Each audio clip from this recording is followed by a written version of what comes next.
How to crop an image on Windows 11 or Windows 10. In this video, I'll show you how to crop an image on a Windows 11 or Windows 10 PC using the built-in Photos app. The process is quick, easy, and doesn't require any third-party software. First, locate the image you want to crop and double-click it to open it in the Photos app. At the top of the window, click Edit Image to access the editing tools. The Crop tool should open automatically. If it doesn't, simply select Crop from the toolbar. You'll see crop handles around the edges of the image. Click and drag the corners or edges to select the area you want to keep. You can also reposition the crop area until you're happy with the result. This lets you quickly remove unwanted parts of the image while keeping the section you need.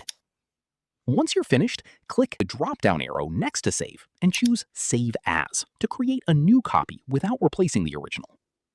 Choose a file name and location, then click Save. Your newly cropped image will be ready to use. That's it! You've successfully cropped an image on your Windows 11 or Windows 10 PC using the built-in Photos app. If you found this helpful, click like, share, and subscribe for more such content.